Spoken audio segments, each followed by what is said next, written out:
बिस्मिल्लाहिर्रहमानिर्रहीम। अस्सलाम वालेकुम students, I am Mohammad Fawad Malik. Students, आज हमने 16 चैप्टर के रिमेनिंग 5 न्यूमेरिकल्स करने हैं, तो आइए क्वेश्चन नंबर 6 से स्टार्ट करते हैं। स्टूडेंट्स, क्वेश्चन नंबर 6 में कहता है कि a 10 millihenry 20 ohm coil is connected across 240 volt and 180 by pi hertz source. हमारे पास एक सर्किट है जिसमें 10 मिली हेनरी का एक कॉइल लगा हुआ है, 20 ओहम का एक रेजिस्टर लगा हुआ है, और उसको हमने कनेक्ट किया हुआ एक ऐसे वोल्टेज सोर्स से जिसकी वोल्टेज की वैल्यू 240 वोल्ट है और इसकी फ्रीक्वेंसी की वैल्यू 180 बाय पाई हर्ट्ज के इक्वल है। कहता है how much power does it dissipate, ये कितनी पावर डिसिपेट करेगा। तो स्टूडेंट्स, क्वेश्चन का हम डेटा लिखते हैं। डेटा डेटा में सबसे पहले inductance that is 10 millihenry को हम 10 रेज पर -3 हेनरी लिखेंगे। उसके बाद उसने हमें रेजिस्टेंस की वैल्यू बताई है capital R that is equal to 20 ohm. फिर वोल्टेज की वैल्यू है।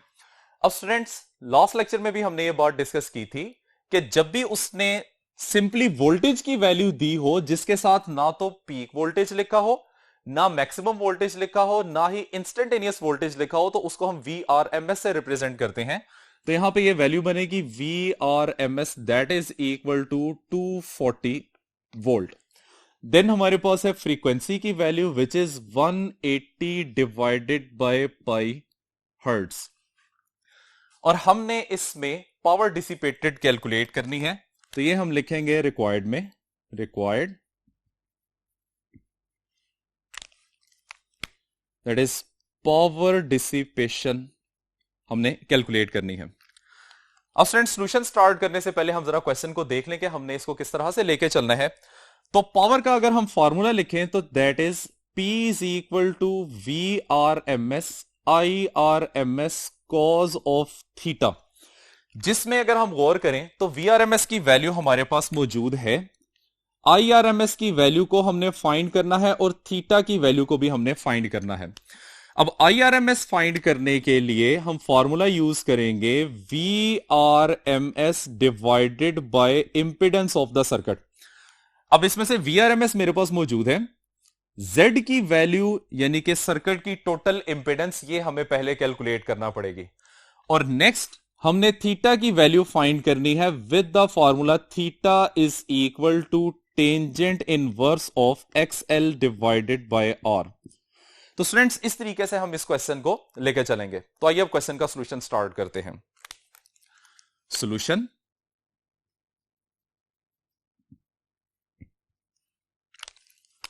Is impedance Z is equal to R square plus X L square whole square root. यहां से हमारे पास इंपिडेंस की वैल्यू आएगी।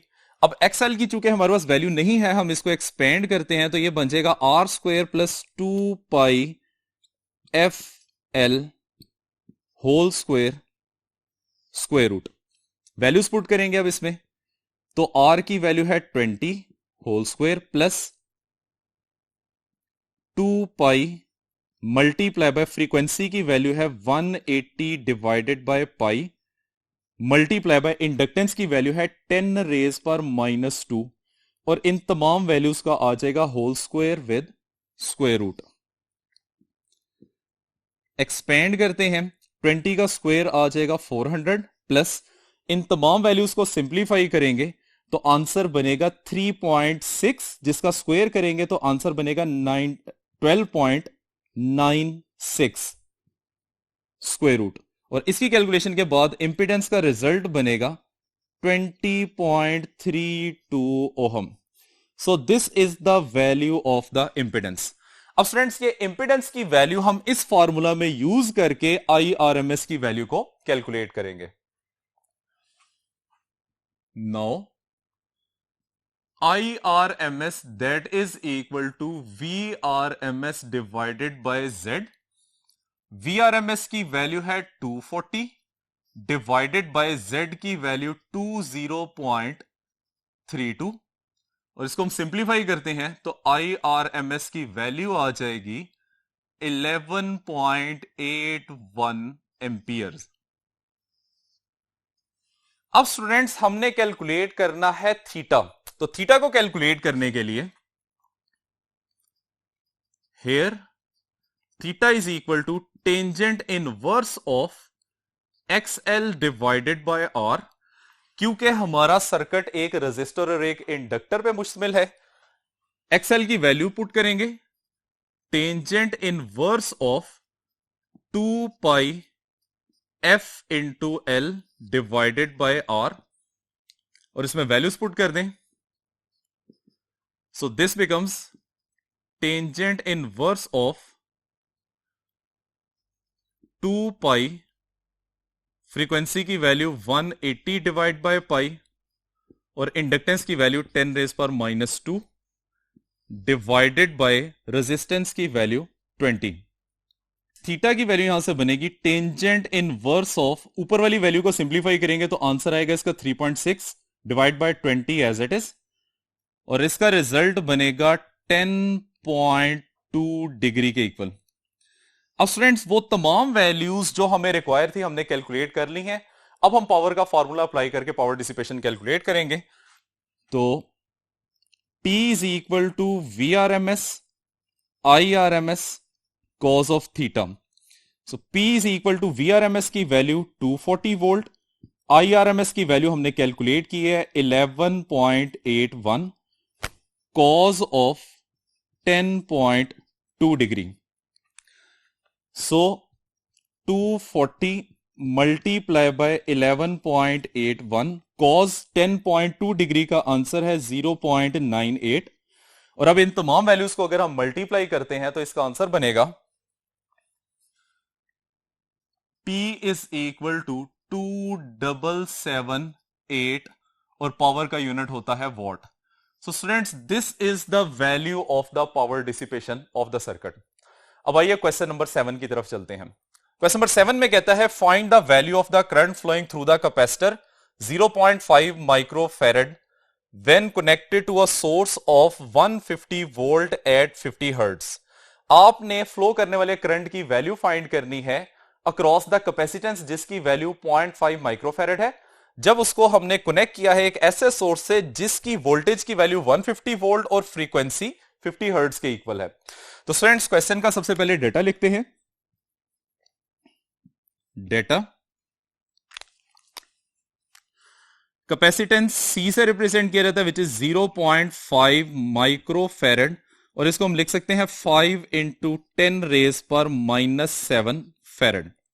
उसके बाद वोल्टेज दी हुई है, और वंस अगेन इसके साथ ना तो उसने पीक, इंस्टेंटेनियस या मैक्सिमम का वर्ड लिखा हुआ है, तो इसलिए ये बनेगी VRMS that is equal to 150 volt, और साथ में हमारे पास है frequency which is equal to 50 hertz, और रिक्वायर्ड हमने करंट फाइंड करनी है, तो करंट की वैल्यू भी यहां पे IRMS बनेगी which is the source current. अब स्टूडेंट्स क्वेश्चन की स्टेटमेंट से हमें पता चल रहा है कि ये एक प्योर कैपेसिटिव सर्किट है जिसमें एक ही कंपोनेंट लगा हुआ है, and that is a capacitor जिसकी कैपेसिटेंस उसने हमें 0.5 माइक्रोफैरड के इक्वल बताई है। करंट की वैल्यू आपने फाइंड करनी है, तो करंट की वैल्यू हम फाइंड करेंगे by the ohm's law which is IRMS is equal to VRMS divided by resistance of the circuit. अब स्टूडेंट्स यहां सर्किट में सिर्फ एक ही कंपोनेंट है दैट इज अ कैपेसिटर, और कैपेसिटर जो फ्लो ऑफ करंट को ऑपोजिशन दे रहा होता है उसको हम कैपेसिटिव रिएक्टेंस कहते हैं, और XC से रिप्रेजेंट किया जाता है। तो इसका मतलब है कि I की वैल्यू फाइंड करने के लिए मुझे इन दो पैरामीटर्स की जरूरत थी जिसमें से VRMS मेरे पास मौजूद है। मैंने यहां पे पहले XC की वैल्यू कैलकुलेट करनी है। तो स्टूडेंट्स आइए अब क्वेश्चन का सॉल्यूशन स्टार्ट करते हैं। Solution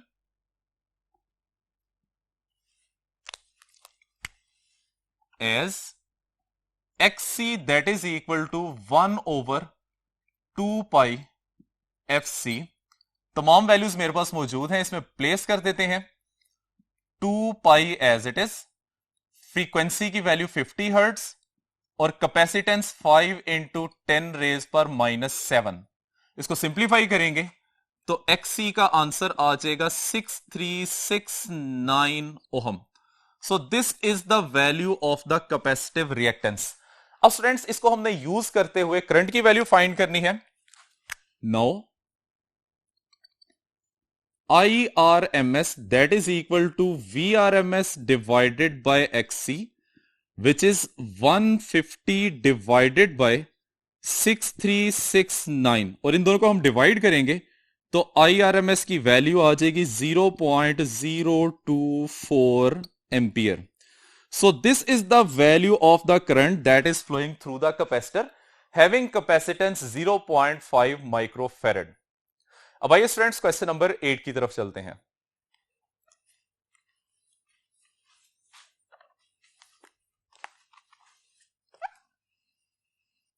students this is the statement of question number 8। कहता है कि N alternating source of EMF 12 volt and frequency 50 hertz is applied to a capacitor of capacitance 3 microfarad which is connected in series with the resistor of resistance 1 kilo ohm। कहता है कि हमारे पास एक source है जिसकी वोल्टेज 12 वोल्ट के equal और फ्रीक्वेंसी 50 हर्ट्ज के इक्वल है। हम इसको एक रेजिस्टर और कैपेसिटर के सीरीज कॉम्बिनेशन के साथ कनेक्ट करते हैं जिसमें रेजिस्टर की रेजिस्टेंस 1 किलो ओम और कैपेसिटर की कैपेसिटेंस 3 माइक्रोफैरड के इक्वल है। देन कहता है कैलकुलेट द फेज एंगल। आपने फेज एंगल की वैल्यू फाइंड करनी है। तो स्टूडेंट सबसे पहले हम क्वेश्चन का डेटा लिखते हैं। Data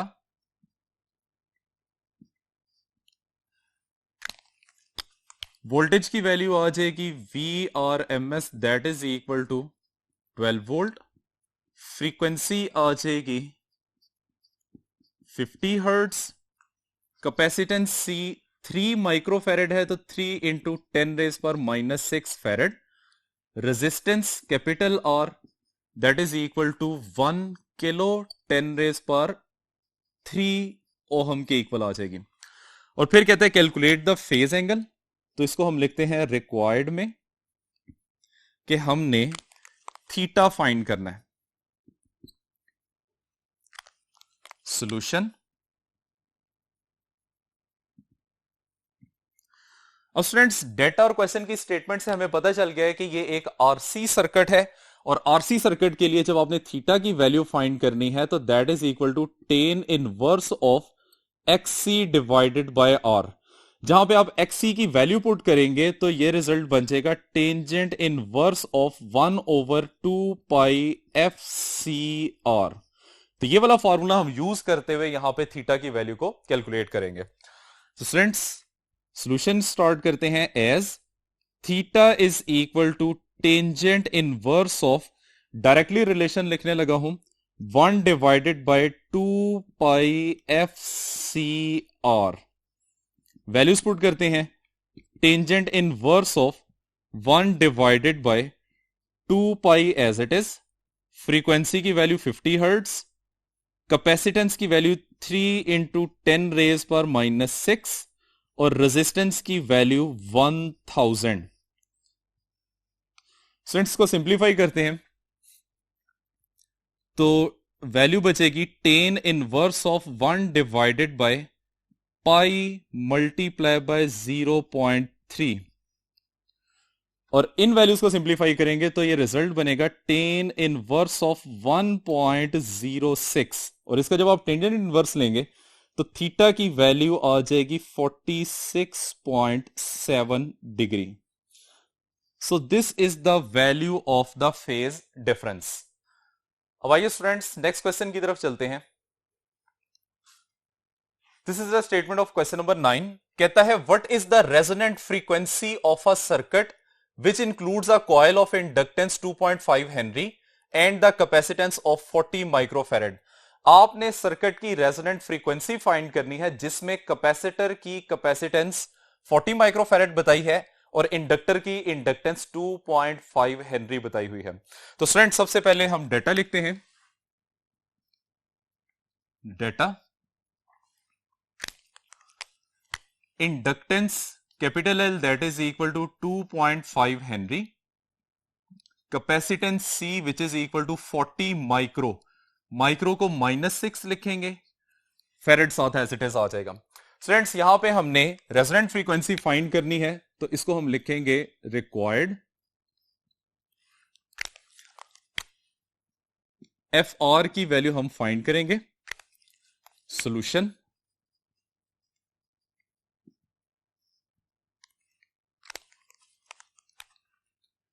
as resonant frequency fr that is equal to 1 divided by 2 pi under root of LC। तमाम पैरामीटर्स की वैल्यूज हमारे पास मौजूद हैं, वो इसमें हम प्लेस करते हैं। So 1 divided by 2 into 3.14 under root of capital L की value 2.5 multiply by 40 into 10 raise पर -6। स्टूडेंट्स इसको सिंप्लीफाई करते हैं तो रेजोनेंट फ्रीक्वेंसी की वैल्यू आएगी 1 divided by 6.28 under root of, इन दोनों फैक्टर्स को मल्टीप्लाई करेंगे तो रिजल्ट बन जाएगा 10 रेज पर -4। फर्दर सिंप्लीफिकेशन से दिस इज 100 डिवाइडेड बाय 6.28 और इसको डिवाइड करेंगे तो एफ आर की वैल्यू निकलेगी 15.9 hertz. So this is the resonant frequency of the circuit. अब आइए स्टूडेंट्स क्वेश्चन नंबर 10 की तरफ चलते हैं। स्टूडेंट्स क्वेश्चन नंबर 10 में कहता है कि an inductor of inductance 150 micro Henry is connected in parallel with the variable capacitor whose capacitance can be changed from 500 picofarad to 20 picofarad। हमारे पास इंडक्टर और कैपेसिटर का पैरेलल सर्किट है जिसमें इंडक्टर की इंडक्टेंस 150 माइक्रो हेनरी जबकि capacitor की capacitance यहां variable है जो कि 500 पिकोफैरेड से लेके 20 पिकोफैरेड तक वेरी की जा सकती है। कहता है calculate the maximum and minimum frequency for which the circuit can be tuned. आपने सर्किट की मैक्सिमम फ्रीक्वेंसी और मिनिमम फ्रीक्वेंसी कैलकुलेट करनी है। तो फ्रेंड्स सबसे पहले क्वेश्चन का डेटा लिखते हैं। डेटा,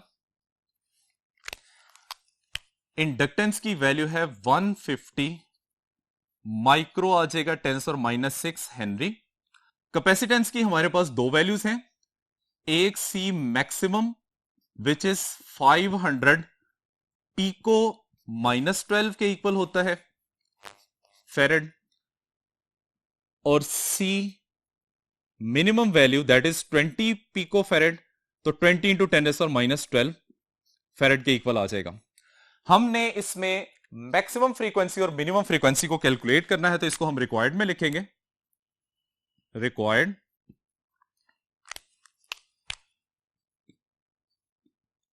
एफ मैक्सिमम फाइंड करेंगे और नंबर 2 एफ मिनिमम फाइंड करेंगे। सॉल्यूशन,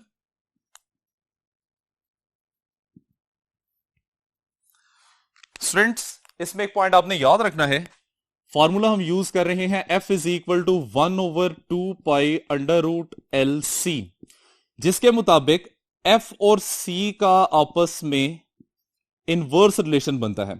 तो जब आप C की मैक्सिमम वैल्यू पुट करेंगे तो हम बेसिकली F मिनिमम का आंसर निकाल रहे होंगे, और जब हम C की मिनिमम वैल्यू यहां पे पुट करेंगे तो F का मैक्सिमम आंसर आ रहा होगा, क्योंकि दोनों का आपस में इनवर्स रिलेशन होता है। तो क्वेश्चन को स्टार्ट करते हैं।